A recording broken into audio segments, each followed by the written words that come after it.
Lecture de la Bible sainte. Nous lisons dans l'Ancien Testament le chapitre 18 de l'Exode.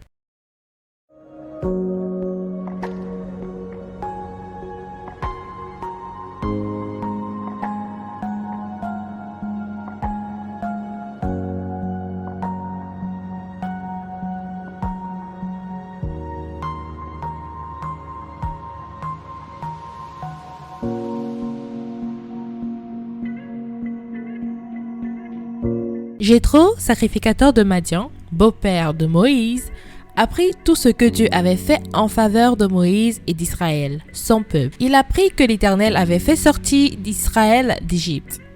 Jéthro, beau-père de Moïse, prit Séphora, femme de Moïse, qui avait été renvoyée. Il prit aussi les deux fils de Séphora. L'un se nommait Guéchron, car Moïse avait dit « J'habite un pays étranger ». L'autre se nommait Eliezer, car il avait dit « Le Dieu de mon père m'a secouru. Il m'a délivré de l'épée de Pharaon. » Jéthro, beau-père de Moïse, avec les fils et la femme de Moïse, vint au désert où il campait à la montagne de Dieu. Il fit dire à Moïse « Moi, ton beau-père Jéthro, je viens vers toi, avec ta femme et ses deux fils. » Moïse sortit au-devant de son beau-père, il se prosterna et il le baisa. Ils s'informèrent réciproquement de leur santé et ils entrèrent dans la tente de Moïse. Moïse raconta à son beau-père tout ce que l'Éternel avait fait à Pharaon et à l'Égypte à cause d'Israël, toutes les souffrances qui leur étaient survenues en chemin et comment l'Éternel les avait délivrés. Jéthro se réjouit de tout le bien que l'Éternel avait fait à Israël et de ce qu'il l'avait délivré de la main des Égyptiens. Je connais maintenant que l'Éternel est plus grand que tous les cieux, car la méchanceté des Égyptiens est retombée sur eux. Jéthro, beau-père de Moïse, offrit à Dieu un holocauste et des sacrifices. Aaron et tous les anciens d'Israël vinrent participer au repas avec le beau-père de Moïse en présence de Dieu. Le lendemain, Moïse s'assit pour juger le peuple, et le peuple se tint devant lui depuis le matin jusqu'au soir.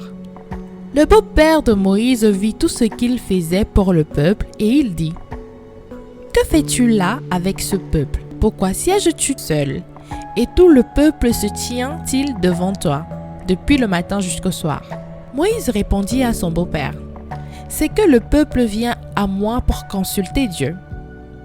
Quand ils ont quelques affaires, ils viennent à moi, je prononce entre eux et je fais connaître les ordonnances de Dieu et ses lois. » Le beau-père de Moïse lui dit « Ce que tu fais n'est pas bien. Tu t'épuiseras toi-même et tu épuiseras ce peuple qui est avec toi, car la chose est au-dessus de tes forces. Tu ne pourras pas y suffire seul. Maintenant, écoute ma voix. Je vais te donner un conseil, et que Dieu soit avec toi. Sois l'interprète du peuple auprès de Dieu, et porte les affaires devant Dieu. Enseigne-leur les ordonnances et les lois, et fais-leur connaître le chemin qu'ils doivent suivre, et ce qu'ils doivent faire. Choisis parmi tout le peuple des hommes capables, craignant Dieu, des hommes intègres, ennemis de la cupidité. Établis-les sur eux comme des chefs de 1000, chefs de 100, chefs de 50 et chefs de 10. Qu'ils jugent le peuple en tout temps, qu'ils portent devant toi toutes les affaires importantes et qu'ils prononcent eux-mêmes sur les petites causes. Allège ta charge et qu'ils la portent avec toi. Si tu fais cela, et que Dieu te donne des ordres, tu pourras y suffire, et tout ce peuple parviendra heureusement à sa destination. » Moïse écouta la voix de son beau-père et fit tout ce qu'il avait dit. Moïse choisit des hommes capables parmi tout Israël et il les établit chefs du peuple, chefs de 1000, chefs de 100, chefs de 50 et chefs de 10. Ils jugeaient le peuple en tout temps, ils portaient devant Moïse les affaires difficiles et ils prononçaient eux-mêmes sur toutes les petites causes. Moïse laissa partir son beau-père et Jéthro s'en alla dans son pays. Surtout n'oublie pas de t'abonner, cliquez sur la cloche de notification pour recevoir nos prochaines vidéos. Lecture de la Bible audio, lue par Larissa.